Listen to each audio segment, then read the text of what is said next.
What is it you look for from the communities you are involved in? What is it you look for when you seek a community to be a part of your life?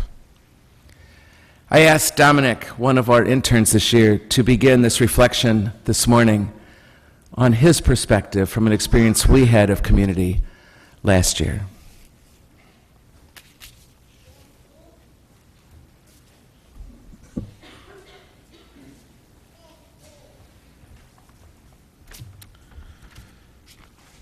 So, a year ago, when I signed up for Core Communities, it was with some trepidation and fear.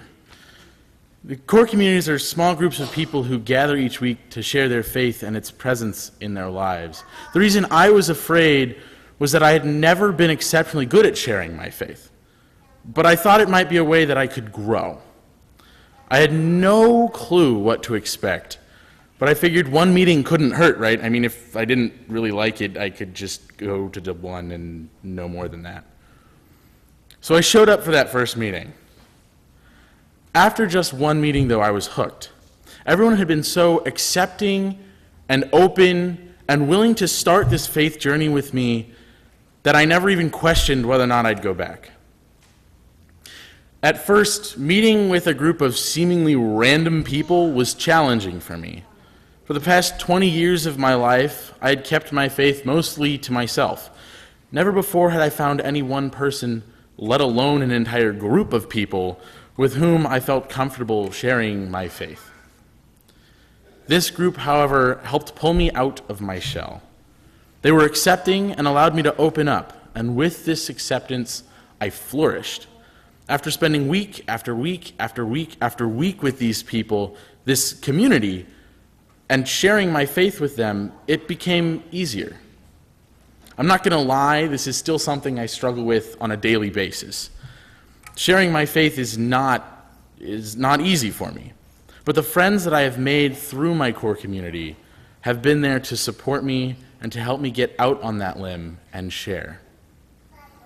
One thing that made Core communities really meaningful for me was how we truly got to know each other and started to share deeper and more personal parts of our lives.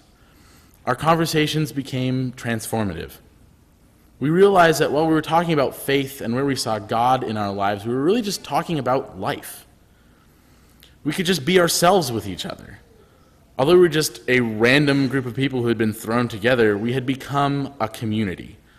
We would see each other on campus or around the CSC and stop and say hi and chat. We'd grab lunch together. These have become people with whom I could share my hopes and dreams as well as my fears and my struggles. The past year of meeting with my Core community has taught me something else. God doesn't reveal his whole plan all at once or to any one person. He gives it out in bits and pieces. No one knows everything, but we all know something. And when we gather together in community, we can share the parts that we know with others, so that through the examination of the whole that we come up with, we can, as a community, grow to have a more complete understanding of who God is. This is why we say where 2 or 3 are gathered together, God is among them. My Core community has helped me to see a more complete picture of God and his plan in my life. This has brought me peace. Through the stress and fear and failure of being a WashU student, it's brought me a sense of ease that only knowing God is present can do.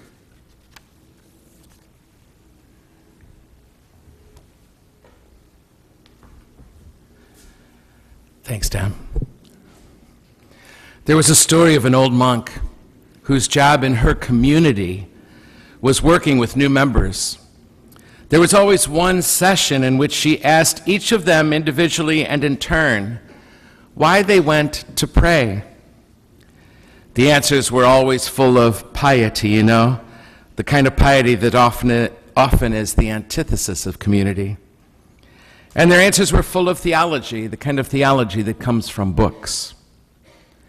Because, someone would say, prayer is what leads us to perfection. That's why I go to prayer. And the old monk would shake her head and say, no, that's not why we go to prayer. They'd think a while, and then someone else would try. We go to prayer to immerse ourselves in God. The old monk would shake her head again. No, she'd say, we're always immersed in God. That's not why we go to prayer.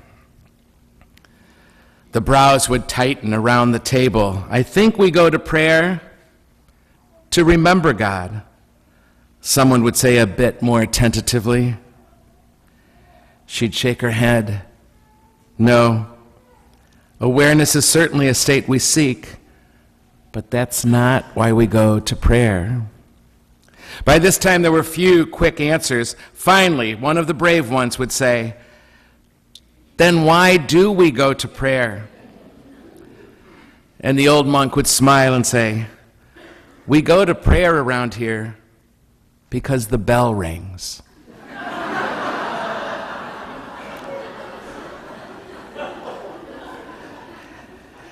It took a moment or two of stunned silence, and then they got it.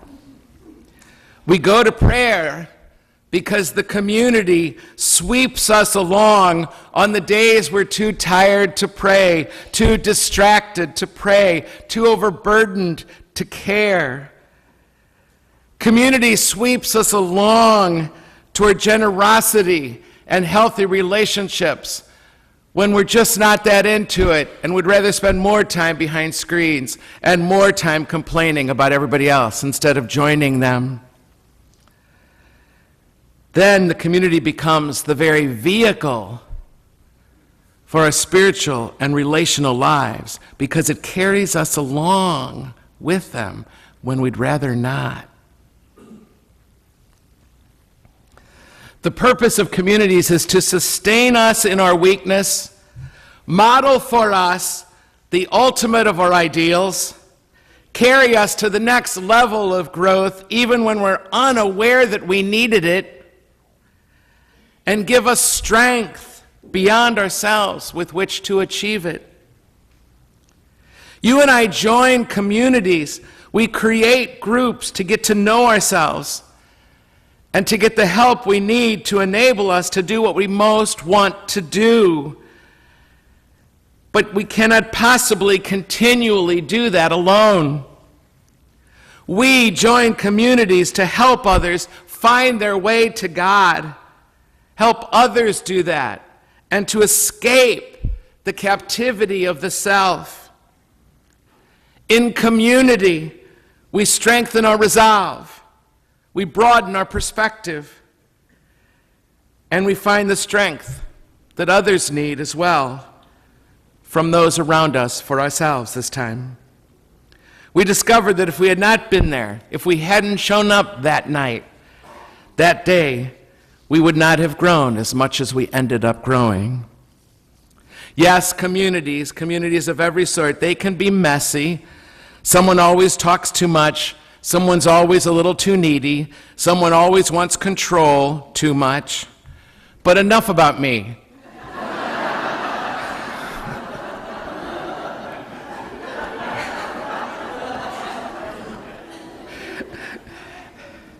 We each become who and what we are because someone else cared for us enough to insist that we spend more time becoming what we could be. Then we stop avoiding the task of finding out what that is. Someone once said, and I quote, "There comes that mysterious meeting in life when someone acknowledges who we are and what we can be, igniting the circuits of our highest potential." That's community. I have found that community throughout my life is absolutely essential to my very being. One of the core communities of my life is a priest community that's been gathering for 36 years. Every month, no one has ever missed a meeting. The busiest men you could ever imagine, no one has ever missed a meeting in 36 years. I have found that group and other communities in my life to be absolutely essential to my very being. More than companionship, I have this sense there and in all the communities that matter the most to me, including here with you. I have the sense that I'm being cared about and a sense that people know me. A good community will help us get to know ourselves, you know? The journey into self, realized once again, it's always the truth, but I keep forgetting. The journey into myself is through relationship. Relationship, it's God's way of being there for us when the night comes to the soul. Something else happens in community too, and this is big. To love someone is to require them to be everything they can be. To love someone is to require them to be everything they can be. It takes some really tough love sometimes for this to be true. And again, this gospel makes that absolutely clear. It takes others supporting us, others challenging us, if we are ever to escape the captivity of the self and strengthen my own resolve, our own resolve, and broaden our own perspective to find that strength we need when we hit those walls in our lives and get the help we hate to admit we need. When 2 or 3 are gathered together, today's scripture says, there am I in the midst of them. Do you catch the guarantee in that from Jesus himself that the early church picked up on? Where 2 or more are gathered together, I'm there.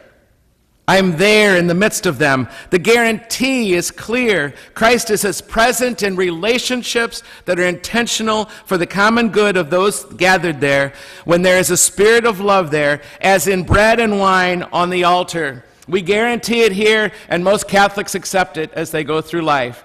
We guarantee it here, and we abide by it.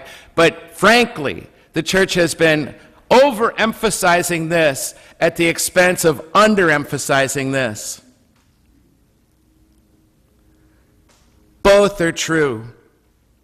He guaranteed us he would be here in bread broken and wine poured out, and he guaranteed us he would be there when 2 or more are gathered together in love, wherever that is, on the streets of our cities, wherever that is, if they're gathered in love for the service of each other and to grow. I am there as much as I am anywhere, including right here. The presence of God comes to us as much through others as through bread and wine, and it's guaranteed here, and it's guaranteed here as well. Guaranteed here as well. In a group of people getting to know us, what we need, what's difficult for us, what we're wrestling with, what our own gifts meant to be given for in this world, for the life of the world. When that's happening, he is there. Right there. If we ever think we can follow Jesus, be religious, or even spiritual in isolation from each other, it's a total contradiction. We do not go it alone. The Catholic Student Center is a community of communities. Washington University is a community of communities. Find one that is intentional about real conversation, sharing life and stories with trust, where people will be honest with you, and where you know you will be able to hear the tough truth that will help you grow into your best self, even if you don't want to hear it and you have found gold. Then come in. When you find it, come in. Be open yourself. Listen to others. Explore the great questions of life together. And hold one another up along the way. That's what community life is all about. Sharing wisdom, get the grace, give life away. And as that old monk made clear, let yourself be swept along. Let yourself be swept along, even when you'd rather not. Many of us in this chapel this morning have been in communities like that for a long time. I suspect you would agree with me that we could say, we who have been in the community lifeline for a long time, we could guarantee that it works.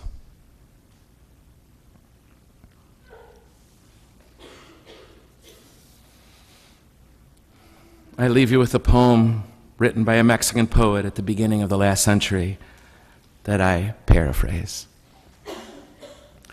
Alone I'm only a spark, but together we are fire.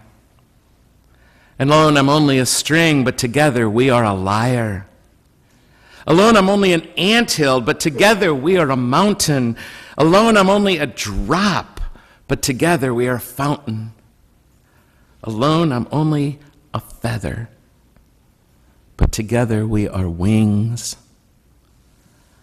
Alone I'm only a beggar,